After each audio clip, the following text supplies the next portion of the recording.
ബാവണ്ണ എന്നാണ്ട് വിശേഷമൊക്കെ?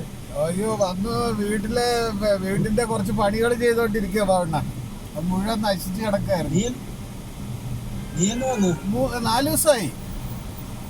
4 ദിവസമായല്ലോ. ആ ഞാൻ കുറെ ദിവസമായി ഇതിനെ വിളിക്കണം 4 ദിവസം. ആ 4 ദിവസമായി. ഇനിയിപ്പം ആ വീടിന്റെ കുറച്ച് പണികളുണ്ട്, അത് ഒന്ന് റെഡിയാക്കി എടുക്കണം, അല്ലെങ്കിൽ അത് മുഴുവൻ നശിച്ചു പോയേ. എറണാകുളത്ത് വീടിന്റെ വീടിന്റെ